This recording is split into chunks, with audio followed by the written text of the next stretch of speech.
Bonjour à tous. Je tenais à remercier encore une fois Émilie pour tout le travail, et puis toute l'équipe, toute son équipe pour avoir organisé ce colloque. Alors je passe le presque 4e ou 5e dans la matinée. Alors c'est assez rigolo parce que on ne s'est pas vraiment concerté. C'est vrai qu'on a mis en place un peu le colloque. On a donné chacun un peu nos titres d'intervention. On n'a pas forcément discuté entre nous de ce qu'on allait parler et ce qu'on allait présenter. Mais finalement, on va voir qu'au fur et à mesure de toutes les conférences, et même encore cet après-midi, on se recoupe beaucoup. Alors chacun avec des angles un peu différents. Certains avec des angles de chercheurs, d'autres avec des angles un peu plus de praticiens. Alors c'est un peu plus sous un angle de chercheur et théorique que je vais parler, mais pas trop théorique non plus. Mais vous allez voir qu'on va retrouver totalement les propos qui ont été tenus depuis le début. Alors je voulais repartir rapidement, mais je ne vais pas assister sur les quelques diapos qu'avait présenté Charles, qui montrait un constat quand même pas extraordinaire de différentes variables psychologiques durant l'évolution scolaire. Alors on a pu réfléchir à quelles solutions on pourrait mettre en place. Alors il y en a beaucoup. Je parlerai sur 3 niveaux, on va dire. Un premier niveau qui va plutôt être aux alentours du climat qu'on pourrait mettre en place à l'école, et donc du coup on va parler de bienveillance à l'école parce que c'est un mot qu'on utilise un petit peu partout maintenant. Un deuxième niveau qui va plus être un niveau individuel. Alors on va en parler au niveau de l'enfant, mais c'est vrai qu'on peut retrouver exactement la même chose pour les enseignants. Donc on va parler de besoins fondamentaux. Et un niveau un peu plus, je dirais, intervention spécifique, puisqu'il y a de plus en plus de programmes qui existent et qui sont proposés. Donc on a vu les amis de Zippy, on a entendu parler de Spark, c'est celui-là que je vous présentais, mais il y en a d'autres. Donc des programmes plutôt d'éducation positive, et vraiment est-ce qu'ils ont un impact ou pas d'impact. Alors la bienveillance à l'école, c'est un grand mot. Je vous dis, on le retrouve un peu partout. Alors pourquoi? Parce que en France, c'est la loi d'orientation et de programmation pour la refondation de l'école et de la République, où il a apparu pour la première fois et on en a fait une priorité. C'est présent dans les programmes de maternelle, de primaire et de collège. Mais c'est un grand mot, mais est-ce qu'en réalité c'est bien mis en place? C'est pas forcément certain. Alors, déjà quand on parle de bienveillance, bienveillance à l'école, mais envers qui, envers quoi, et qu'est-ce que c'est? Alors, être bienveillant à l'école, déjà, ce n'est pas uniquement l'enseignant ou l'enseignement qui doit être bienveillant. Si on parle de bienveillance à l'école, on peut parler d'école plutôt bienveillante, à travers 3 niveaux, c'est-à-dire un système éducatif bienveillant, à la fois envers les enseignants et envers les élèves. Tout à l'heure, quand Charles a fait son intervention, je ne sais plus qui a parlé aussi de la souffrance des enseignants, et c'est vrai que être bienveillant à l'école, c'est à tous les niveaux. C'est aussi un niveau enseignant forcément envers les élèves, relationnel, donc direct, éducatif. Et un niveau qui est important aussi, c'est les élèves entre eux, à savoir être bienveillant avec ses camarades. Alors si on cherche une définition de la bienveillance, c'est un peu complexe, on retrouve ce mot dans plein de champs. On va parler de management bienveillant.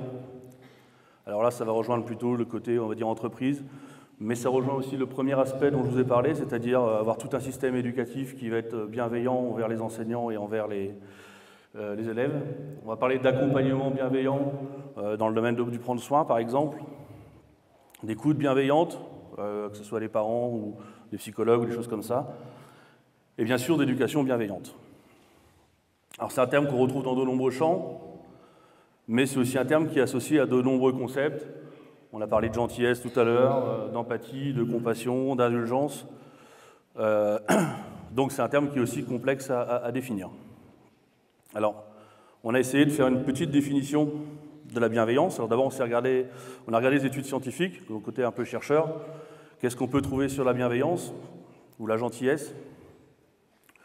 Alors il y a un chercheur qui s'appelle John Taylor Binfeld qui sera au colloque. On va organiser le jumeau de celui-ci avec d'autres intervenants à La Réunion dans un mois. qui a publié pas mal de choses sur la bienveillance, qui travaille un petit peu sur la bienveillance avec des élèves. Mais là non plus, il n'y a pas forcément de définition très claire. Alors on a essayé de chercher un peu ailleurs. Alors il y a un psychologue qui s'appelle Schwartz qui a défini la bienveillance comme une valeur, donc quelque chose qu'on a tous au fond de nous, qui aurait pour but de préserver et d'améliorer le bien-être des personnes dans les interactions quotidiennes. C'est-à-dire les gens qu'on côtoie régulièrement, quelqu'un de bienveillant aurait cette valeur qui chercherait à préserver et améliorer donc le bien-être des gens qu'on côtoie régulièrement, donc nos enfants, nos amis, nos collègues de travail, etc. Et donc du coup, qu'est-ce que pourrait être la gentillesse derrière? Alors gentillesse, c'est un mot des fois qui peut être perçu un peu péjorativement. Quand on dit quelqu'un est gentil, on a l'impression que c'est grave des fois, mais non. La gentillesse, on pourrait dire à ce moment-là que c'est la mise en place de tous les comportements qui permettraient d'être bienveillants. Donc c'est-à-dire que les individus qui auraient cette valeur de bienveillance mettraient en place des actes de gentillesse. D'accord? Donc tous les actes qui auraient pour but de préserver et améliorer le bien-être des personnes dans les interactions quotidiennes seraient des actes un peu de gentillesse. Qu'est-ce qu'on sait sur les conséquences de la bienveillance et de la gentillesse?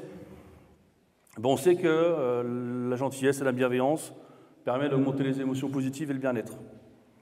Donc quand on reprend les courbes du début, je vais repasser rapidement, mais que Charles avait présenté, on peut se dire, tiens, c'est quand même intéressant de faire quelque chose, de faire un peu de preuve de bienveillance et de gentillesse, puisque si on prend les émotions positives ou le bien-être, ça ne fait que chuter. Donc si on fait preuve de bienveillance et de gentillesse, on pourrait peut-être un peu contrecarrer cette chute.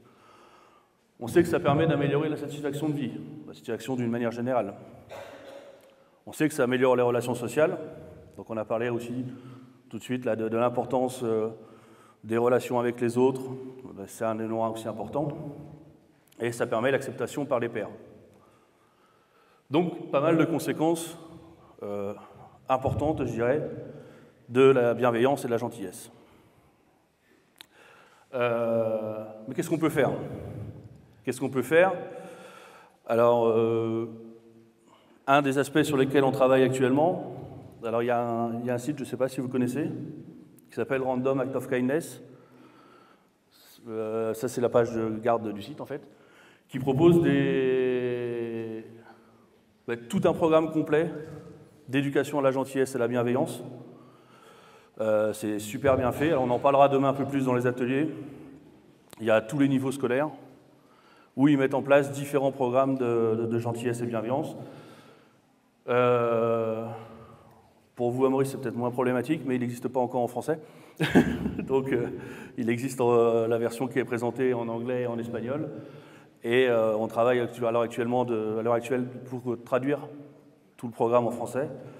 Et puis, en faire une vraie aussi évaluation en termes de recherche. Je vous dis, on a chacun différentes casquettes, et la mienne, c'est plutôt un côté recherche. Donc, c'est aussi à la fois intéressant de voir les impacts sur le terrain, mais aussi de pouvoir les montrer réellement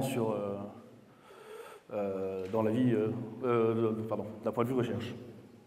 Donc ce programme d'éducation à la bienveillance et à la gentillesse, on en parlera un petit peu plus demain, mais ça pourrait être une solution.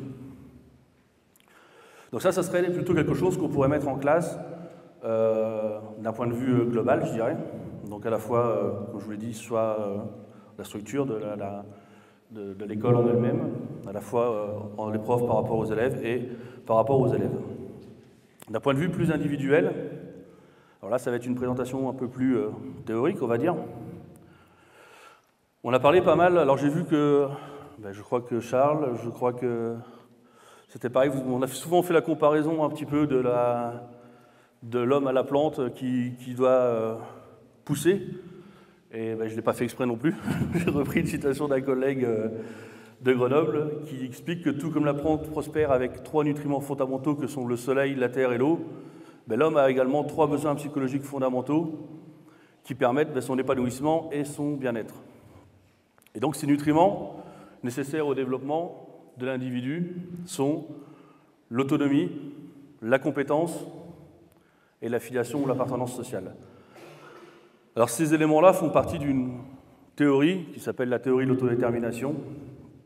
Alors, ce qui est bien, c'est que on peut y mettre des mots théoriques sur des choses qui sont sur le terrain, et et justement montrer l'efficacité des choses qui sont sur le terrain. Alors, comment on peut définir ces trois besoins? Il y a des diapos qui sont un peu grosses, mais c'est pas grave. Le besoin d'autonomie, ça comprend deux aspects, dont on en a parlé tout à l'heure. Enfin, vous voyez, on se recouvre vraiment. C'est se sentir à l'origine de ses propres actions, sentir que c'est nous qui faisons les choses, d'accord, qui produisons les choses, et avoir la possibilité de faire des choix entre plusieurs pistes d'action. Donc la TAD, donc la théorie de l'autodétermination, postule que c'est un des besoins importants.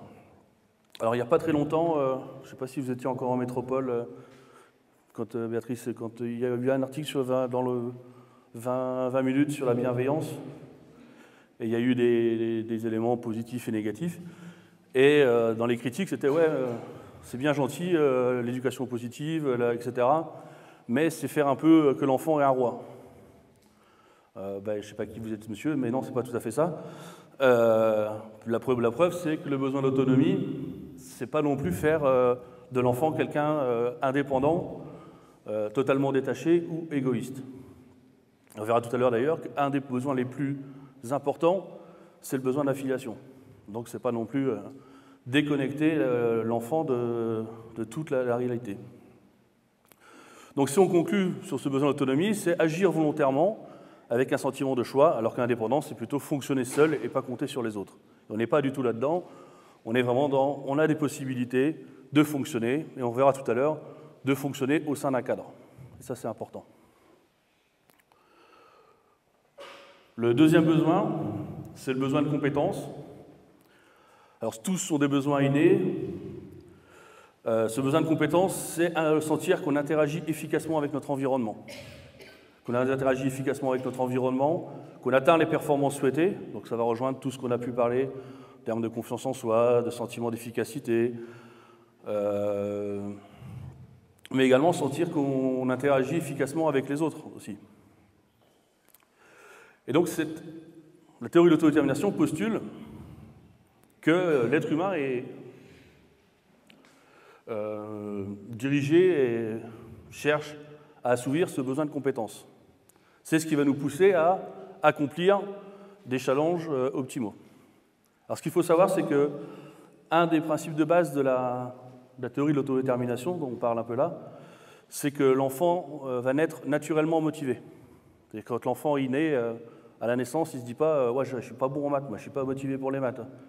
Non. Il naît naturellement motivé, il naît avec une envie de découvrir des choses, de faire des choses, et derrière, c'est tout ce qu'on va y mettre, nous, derrière, qui va faire qu'il va être démotivé. Et ce besoin de compétence, c'est exactement ça. C'est qu'on est naturellement muet, enfin, on est naturellement mis en mouvement par ce besoin de recherche de challenge, de choses qui nous poussent à avancer. Et qu'est-ce qui fait qu'à un moment donné, on n'est plus poussé à avancer? C'est parce qu'on se dit, ben non, je suis nul, j'y arriverai pas, et je ne pourrai plus le faire, quoi. Donc c'est aussi un élément important, et d'autant plus important que c'est quelque chose qui évolue sans cesse. Quelque chose qui évolue sans cesse, c'est-à-dire quelque chose pour lequel on se sent compétent maintenant. Quand on va le maîtriser totalement, il va falloir le bouger, il va falloir évoluer avec ça. D'accord? Je dis pour blaguer, pour faire comprendre à mes étudiants quand je leur en parle, je dis que quand vous aviez 6 ans, si vous étiez content de savoir combien faisait 2 plus 2, que vous aviez un super sentiment de compétence là-dessus, à l'âge de 14 ans, c'était peut-être plus du tout votre fierté, quoi. Donc, si vous voulez avoir un sentiment de compétence élevé, il faut faire évoluer ce sentiment de compétence et dans différents contextes de vie. Et les enfants, c'est ça, ils évoluent tout au long, Charles parlait de maturité, les enfants évoluent tout au long de leur vie, entre 2 ans, 18 ans, 16 ans, 14 ans. Ils n'ont pas exactement les mêmes intérêts, les mêmes objectifs. Et ce sentiment de compétence est sans cesse réactualisé par rapport à leurs besoins du moment. Hop. Et enfin, le troisième besoin, c'est le besoin d'affiliation ou d'appartenance sociale ou de connexion sociale. Alors c'est de plus en plus, du point de vue de la théorie de l'autodétermination, le besoin parmi les trois qui est le plus important. Alors c'est considéré comme un élément clé, effectivement, de la satisfaction et du bien-être. Mais pourquoi c'est également un des besoins les plus importants? Parce que je vous l'ai dit tout à l'heure, être autonome, ce n'est pas être indépendant. C'est fonctionner dans un cadre, fonctionner avec les autres. Et comment fonctionner dans un cadre et fonctionner avec les autres si on ne se sent pas connecté avec les autres? C'est pas possible. Donc un des premiers besoins, une des premières raisons pour lesquelles le sentiment d'appartenance sociale ou d'affiliation est un élément central, c'est que c'est ce qui nous permet d'être connectés aux autres et de pouvoir vivre avec les autres et de ne pas être indépendant, mais d'être autonome. Une des deuxièmes raisons, on parlait du sentiment de compétence, c'est que bien souvent, notre compétence, c'est les autres qui nous la renvoient. Et pour avoir des bons retours positifs de termes de compétences et avoir un sentiment de compétence élevé, il faut avoir un bon sentiment de connexion, un bon sentiment d'affiliation, après de camarades qui sont positifs envers nous. Alors justement, ce sentiment d'affiliation et d'appartenance sociale, on peut le voir à deux niveaux, deux dimensions, et deux processus différents. Ce premier processus, ça va être plutôt d'avoir envie de rencontrer des gens, de côtoyer des gens et avec ces personnes-là, avoir des émotions positives, profiter de rencontres, d'échanges. Je dirais comme un petit peu aujourd'hui, on est apparemment plus de 300, où on va échanger, on va discuter, et il va y avoir des émotions positives qui vont être sorties et qui vont renforcer sûrement le sentiment d'affiliation sociale de certains.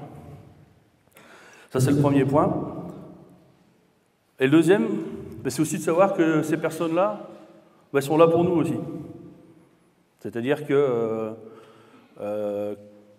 quand on a besoin d'eux, ils se préoccupent de notre santé, de notre bien-être. Et donc ces deux éléments-là sont importants. Savoir qu'on a des gens sur qui compter, et savoir que ces gens-là peuvent revenir vers nous à tout moment. Néanmoins, et je voulais quand même mettre un petit bémol, ça ne veut pas dire que à certains moments, l'homme n'a pas besoin d'être tout seul ou un peu isolé et avoir un peu besoin de se replier tout seul, faire une pause tout seul à certains moments donnés. Donc trois besoins fondamentaux qui sont importants de développer. Mais comment? Alors deux, trois petits trucs et astuces rapides. Vous allez voir que là, on se retrouve très vite avec aussi les interventions d'avance sur le plutôt pratique. Comment soutenir le sentiment d'autonomie? Donc, le sentiment d'autonomie, c'est se sentir à l'origine de ses actions, plutôt que se sentir comme un pion contrôlé par les autres, c'est-à-dire tu dois faire ça, n'écoute pas, fais ceci, pardon. Donc, comment le soutenir? C'est avoir un langage flexible. Donc, à l'inverse, ce qu'il ne faut surtout pas faire, c'est tu dois, il faut, etc. On avait fait une étude avec un collègue où on avait pris des groupes d'étudiants sur une relation tuteur-tutoré. Donc un apprenait à l'autre. Et on avait, entre autres, enregistré le langage des élèves et on avait regardé si c'était plutôt dans des directives, c'est-à-dire tu dois faire ceci, attends, je vais te remontrer comment faire, t'as pas bien compris, etc. Ou plutôt laisser faire, prendre le temps, lui donner des explications, etc. Donc une discipline que les élèves découvraient, c'était la boxe française. Et l'étude montre que les élèves qui ont plus envie de continuer l'activité après, ce sont ceux qui ont eu un tuteur qui les laissait plutôt, pas faire, mais qui leur donnait des conseils, mais qui n'étaient pas sur leur dos sans cesse, à leur dire « tu dois faire ça, non mais arrête, t'as pas vu, t'as pas bien fait ça », etc. quoi. Ça c'est vrai, mais c'était surtout vrai aussi si l'élève était dans une envie d'aller rechercher des informations. Ça marchait encore plus si l'élève était dans une dynamique active. Donc comment soutenir l'autonomie? Avoir un langage flexible, fournir des explications. Ce qu'il ne faut pas faire, c'est être directif, faire des promesses. Si tu as une bonne note, on ira à la plage. Non, ça ne marche pas. Ou si tu ranges ta chambre, c'est pas très bon, parce que finalement, après, ça fait des mauvaises associations et c'est pas bon. Ou encore faire des menaces de punition de toutes sortes. Le sentiment de compétence, donc je vous rappelle, se sentir efficace dans les interactions avec son environnement. Comment on soutient un sentiment de compétence? On vient de le dire, communiquer les attentes et les procédures claires, d'accord? Que ce qui est attendu de l'enfant soit clairement établi entre le parent, l'enfant, entre l'enseignant et l'enfant. L'encourager, lui donner des astuces, des conseils pour progresser. Et qu'est-ce qu'il ne faut surtout pas faire? Ne pas avoir d'attente claire, avoir des tâches inadaptées, c'est-à-dire leur donner des choses trop difficiles ou trop faciles, et avoir des retours négatifs sur l'enfant aussitôt. Sentiment d'affiliation, proximité sociale, donc besoin d'être connecté aux autres. Qu'est-ce qu'il faut faire pour le développer? Se préoccuper des soucis de l'autre. D'accord? Que ce soit parent ou enseignant, un enfant qui est là, qui a des difficultés, il y a peut-être des problèmes à lui poser des questions, s'intéresser à lui. Donc donner de l'attention et des soins. Montrer aussi qu'on a de l'affection, qu'on n'est pas une personne froide, qu'on ne s'intéresse pas aux autres, qu'on n'est pas indifférent. Donc 3 besoins fondamentaux qu'il faut développer au maximum si on veut que notre plante, le petit enfant, pousse au mieux. Alors je vous disais en introduction, on fait ça, mais on ne fait pas ça n'importe comment. Alors on va essayer de faire rapide pour vous expliquer ce petit cadre. Il y a 2 éléments qui sont importants, c'est la structure qu'on va y donner, les règles, globalement, comment on fonctionne à l'école, comment on fonctionne en famille. Et plus ces règles-là sont élaborées avec l'enfant, plus c'est facile pour l'enfant d'accepter les règles, bien sûr. Et au sein de ces règles, quel contrôle on va y mettre? Est-ce qu'on va être tout de suite derrière, à dire tu dois forcer, punir, etc. Ou à l'inverse, on va lui donner plus de liberté et d'autonomie de fonctionnement. Ce qui nous donne donc 2 axes, 4 cadrans. Un cadran en bas à droite, on va dire, où il n'y a pas de structure et le contrôle est important. Je dirais c'est des parents qui n'expliquent pas forcément des parents ou des enseignants qui n'expliquent pas forcément ce qu'on attend des enfants. Et puis derrière, sont tout le temps derrière en train de les reprendre. Mais tu vois, tu as encore fait n'importe quoi, mais tu ne dois pas faire ça, je vais te punir. D'accord? Et là, ça va donner plutôt un climat chaotique et inconsistant parce que l'enfant ne sait pas ce qu'il doit faire ou pas faire. Et derrière, il se fait reprendre régulièrement. De l'autre côté, on a là où il n'y a rien ou rien, c'est-à-dire pas de contrôle et pas de structure. Donc là, c'est peut-être l'enfant roi qui peut faire tout ce qu'il veut. En haut à droite, on a quelque chose qu'on pourrait retrouver quand même dans une majorité d'écoles, je dirais quand même encore, c'est-à-dire une structure élevée, c'est-à-dire un cadre bien précis sur ce qu'on doit pas faire ou ne doit pas faire, et puis un contrôle sans cesse avec des punitions, des règles à réimposer, etc. Et en haut à gauche, finalement, on a le cadre sur lequel il faudrait qu'on tienne, c'est-à-dire le style qu'on va appeler soutenant l'autonomie, avec des règles précises, et au sein de ces règles, une liberté, on va dire, assez contrôlée, mais je veux dire une possibilité de fonctionner au sein de ces règles. Alors, à la limite, je vais vous donner un exemple. On parlait de tablettes et de difficultés de contrôler les tablettes, etc. Être dans le soutien à l'autonomie, c'est peut-être par exemple dire bon, quand tu rentres de l'école, il est 3-4 heures. Le soir, il y a des choses à faire, il y a le devoir, il faut se laver, il faut manger. Ce qui serait bien, c'est que ça soit fait avant 19 heures, donc en discutant avec l'enfant, bien sûr, en lui faisant comprendre l'importance. Mais par contre, dans cette laps de temps-là, tu as le temps pour pouvoir jouer, pour pouvoir prendre un peu ta tablette si tu veux. Mais tu as bien compris qu'à 19 heures, par contre, tes devoirs doivent être faits et tu dois t'être lavé. Et là, du coup, l'enfant a plus d'autonomie, ils ne sont pas forcément contrôlés, et il doit aussi respecter les règles. Ça veut dire aussi que derrière, s'il transgresse la règle, on va réaborder le problème, mais pas forcément sous l'ordre d'une punition. On peut le réaborder en lui disant « Écoute, tu as quand même bien compris qu'à 19 heures, tu devais avoir fini de tes devoirs, être lavé, et là, finalement, tu es rentré de l'école, tu as joué 1h30 avec ta tablette, et puis il est 19h15, tu n'es pas lavé, et tu viens juste de finir tes devoirs, quoi. » Alors qu'est-ce qu'on fait? Quel est le problème? On doit supprimer la tablette? Tu dois la gérer mieux? Comment on procède? Et là, on a un cadre, et dans ce cadre, on a soutien à l'autonomie. Alors, on a essayé de regarder un petit peu, je vous parlais de la bienveillance au départ. On a commencé à lancer une étude, alors c'est des résultats pour l'instant provisoires, mais quel est l'impact d'un climat bienveillant sur ses besoins et sur les variables qu'on avait pu mesurer au départ. Et donc là, on a 6 classes de 5e, donc c'est des enfants qui ont entre 11 et 13 ans, donc à peu près autant de filles que de garçons, ça fait 105 élèves. Et qu'est-ce qu'on a pu faire? Qu'est-ce qu'on a pu montrer? On a montré que plus l'enfant percevait un climat de bienveillance au sein de l'école, donc que ce soit par rapport à ses camarades ou par rapport à ses enseignants, plus le climat motivationnel était favorable, donc plus on était dans un climat soutenant l'autonomie, comme je viens de vous le montrer, et donc que plus les besoins fondamentaux étaient développés, et derrière, plus l'enfant avait une motivation autonome, c'est-à-dire qu'il avait envie de faire les choses par plaisir. Et derrière, il y avait un tas de conséquences à la fois affectives, cognitives et comportementales, c'est-à-dire plus d'émotions positives, un meilleur sentiment d'efficacité personnelle, donc plus de confiance, plus d'espoir et une meilleure satisfaction. Donc on peut imaginer que, par exemple, à travers les programmes de bienveillance ou les programmes comme les Amis de Zippy ou d'autres, comme Spark que je vais vous présenter, on pourrait avoir cette amélioration et un petit peu contrecarrer la chute. Donc pour conclure un petit peu, je vais vous parler d'un programme qui s'appelle le programme Spark, Spark Résilience. Alors c'est un programme qui est, on va dire, un peu complémentaire aux Amis de Zippy, puisque Zippy c'est plutôt pour, c'est jusqu'à quel âge? 10 ans, 12 ans?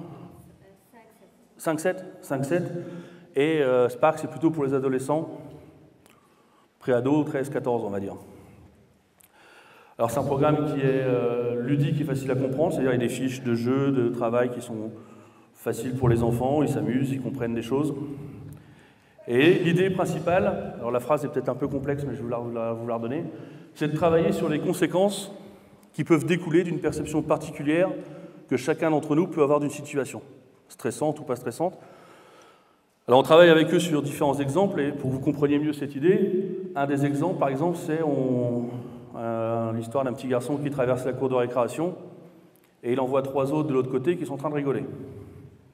Et là, il se dit, ils sont en train de se moquer de moi, il traverse la cour de récréation, et soit une bonne dispute, soit une bagarre, s'ensuit. D'accord? Et donc là, l'idée, c'est de lui montrer que ça découle de la perception qu'il a eue de la situation, de ses émotions, de ses réactions qu'il a pu avoir. Et donc, on va proposer différents moyens de remédier à cela. Alors, un petit mot sur le programme Spark avant de rentrer un peu plus en détail.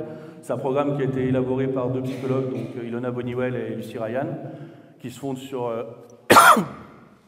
des recherches dans 4 domaines, donc les thérapies cognitivo-comportementales, la psychologie positive, la résilience journalière et la croissance post-traumatique. Que veut dire Spark? Spark, c'est situation. Pour le S, c'est situation. P, c'est perception. A, c'est affectivité. R, c'est réaction. Et C, c'est conséquences. Si on reprend le petit schéma que je vous ai montré, enfin si on reprend les phrases et qu'on reprend la situation, quelle est la situation que je vous ai présentée? C'est un enfant qui traverse la cour de récréation et qui en voit 3 autres en train de rire. La perception, qu'est-ce que j'en pense? Et là, c'est ce que l'enfant va penser. Ils sont en train de se moquer de moi. Du coup, derrière, quel est l'affect, quelle est l'émotion qu'il va ressentir? De la colère. La réaction, qu'est-ce qu'il fait? Il traverse et il se bagarre avec eux. La conséquence, ça tombe, il peut être puni, etc. Et finalement, qu'est-ce qu'il va dire? Ouais, de toute façon, à l'école, j'ai pas d'amis, ils sont toujours en train de se moquer de moi, c'est pas ici que j'ai envie d'être, quoi. Le problème, c'est que, si vous regardez bien, après le C, il y a encore une flèche. Ça veut dire que ces conséquences-là, elles continuent à influencer et que finalement, on part dans une spirale qui peut être un peu négative et que l'idée du programme Spark, c'est d'intervenir à chacun des différents niveaux, donc situation, perception, affect, réaction et conséquences, pour modifier un peu leur manière de faire. Alors, sans trop rentrer dans les détails, par exemple, sur la perception, vous n'avez peut-être pas fait attention, mais quand Charles a mis le petit truc tout à l'heure, il y avait des perroquets. En fait, l'idée, c'est de dissocier l'enfant de sa perception. Donc on transpose la perception en termes de petits perroquets qui viendraient parler sur l'épaule à l'enfant et qui lui diraient « Ouais, t'as vu, ils sont en train de se moquer de toi. » L'idée, c'est de lui faire comprendre que il y a peut-être d'autres perroquets, que s'il y avait un autre perroquet qui était venu, il aurait peut-être pu dire autre chose. Et qu'on peut échanger avec ce petit perroquet pour lui faire comprendre que finalement, cette perception-là, elle n'est peut-être pas bonne, quoi. Et donc on travaille là-dessus. Alors, le programme Spark, alors il y a plusieurs versions maintenant. La version initiale, c'était une version en 16 séances qu'on a testée à La Réunion dans un collège. On a effectué les 12 premières séances entre octobre et décembre. Et après, il y a eu 4 séances de renforcement qui se sont déroulées entre février et mai. Donc 2 classes, une classe qui a suivi, donc c'était un collège difficile en REP+, et c'était les 2 classes de 4e, les 2 plus difficiles. Donc une classe qui a suivi le programme Spark et une classe témoin. On a fait une première évaluation de différentes variables en octobre, donc juste avant le début du programme, et on a fait une deuxième évaluation en mai, juste après le programme. Alors déjà, première chose, quand on a commencé tout à l'heure avec Angélique et puis Émilie, c'était bien d'avoir les avis des enfants. Mais nous, ça nous intéresse aussi de savoir un petit peu ce que les enfants avaient pensé de ce qu'ils avaient fait. Donc déjà, on leur avait demandé de noter s'ils avaient aimé ou pas aimé le programme. Et en moyenne, donc sur les 20 et quelques élèves, ils ont répondu en moyenne 9 sur 10. Donc ça leur a plu. On leur a demandé s'ils pensaient qu'ils avaient appris des choses pour leur vie. Parce que si on leur demande ça pour les mathématiques, on pourrait peut-être comparer, mais je ne suis pas sûr que la note soit la même. Enfin, ou le français. La réponse est de 8,9 sur 10. Et là, quand on leur demande ce qu'ils ont appris, les réponses c'est « C'était une belle rencontre de faire le sujet avec tous mes camarades. Ça nous sert à maîtriser nos émotions, nos réactions. Ça nous donne de la confiance en soi, de la gentillesse, de savoir se contrôler face à un problème. Ça nous dit qu'il faut réfléchir avant de faire quelque chose, trouver un moyen de se calmer. Ça nous dit encore que malgré les hauts et les bas, on peut toujours se relever. » Donc ça, c'est mot pour mot, avec les fautes d'orthographe en moins, normalement, ce que les enfants avaient noté. Maintenant, si on s'intéresse un peu plus d'un point de vue statistique, à gauche, on a la classe témoin. Donc on voit qu'il y a une légère augmentation du sentiment d'autonomie dans la classe témoin, mais c'était plus important pour celui de la classe Spark. Si on prend la satisfaction à l'école, pour la classe témoin, on retrouve sur les données que Charles avait pu présenter où j'ai commencé, c'est-à-dire une chute entre le début de l'année et la fin d'année, qui est presque limitée avec la classe Spark. Si on prend l'espoir, pareil, on observe une chute sur la classe témoin, et on arrive presque à maintenir avec la classe Spark. Là, on a pris la régulation émotionnelle. Donc la régulation émotionnelle, c'est le fait de pouvoir réguler ses émotions, de pouvoir gérer ses émotions avant d'agir. On voit que ça chute pour la classe témoin et que ça augmente pour le programme Spark. Les émotions négatives, ça rejoint les résultats qu'on avait avant, c'est-à-dire ça augmente pour la classe témoin et ça bouge presque pas pour Spark. Et la motivation autonome, on voit qu'elle diminue sur la classe témoin et qu'elle augmente pour la classe Spark. Donc des résultats assez positifs de ces programmes d'éducation positive, des résultats aussi qui restent à montrer. Alors sur la théorie de l'autodétermination, les besoins, satisfaire les besoins, ça, il y a des milliers d'études, c'est prouvé, reprouvé et re-reprouvé. Et des résultats aussi avec d'autres programmes à tester, comme les amis de Zippy aussi, on pourrait faire des études, des programmes de bienveillance, etc. Juste pour info et puis pour conclure, à La Réunion, on vient d'avoir, alors c'est pas encore officiellement signé, mais on devrait avoir l'autorisation de déployer Spark dans pratiquement toutes les écoles volontaires de La Réunion. Et on devrait signer aussi, d'ici une semaine, 15 jours, une convention avec ceux qui ont mis en place le programme Spark pour pouvoir le faire aussi à Maurice, s'il y a des écoles volontaires. Voilà, je vous remercie de votre attention.